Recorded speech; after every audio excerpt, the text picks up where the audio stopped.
New Zealand is witnessing an immigration boom as record numbers of new residents pour into the country to study, work and live.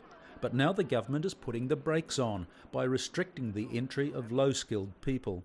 New Zealand's incredibly popular as a destination, and they've now got to the point where they can be a little bit more choosy about who creates the best bang for the visa buck. By raising the income threshold of migrants to almost $50,000, the government hopes to improve the quality of migrants and create more jobs for New Zealanders.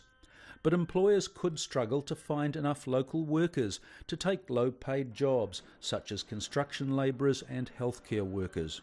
Where they're going to get their labour to fill what are effectively low-paid jobs and relatively low-skilled jobs is going to be a major issue, because immigration does fill those jobs at the moment. One of the biggest concerns is the impact on a thriving international education sector that's worth more than $4 billion a year. Student visas grew by 17% last year, with a 24% rise in Chinese students. Many students come and they study and they work and they want to settle in New Zealand, and these changes are designed to curb much of that. It's going to make it very difficult for students who want to live in New Zealand. It's feared that the booming tourism sector will also suffer because it relies on relatively low-paid migrants and students to fill jobs in cafes and restaurants.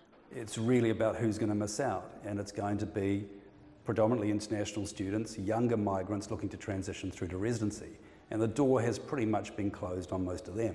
Another concern is over restrictions being placed on family members being able to join their children in New Zealand. All of the research that has been done in New Zealand points to the fact that migrants are a positive impact in this country, and that's going to be a slap in the face, I think, for especially the Chinese students. With a general election looming, many believe that the visa restrictions are politically motivated to ease public concerns that migrants are responsible for rising house prices and traffic congestion in cities like Auckland. I think we're damaging our reputation because we've been seen as a welcoming and tolerant country up and down. It's one of the major reasons why immigrants come to New Zealand. New Zealand's population is expected to hit 5 million people within the next 2 years, and economists say the new visa regulations will do little to stem the flow of migrants. In fact, they believe people will speed up their applications to enter the country before the new regulations come into force in August.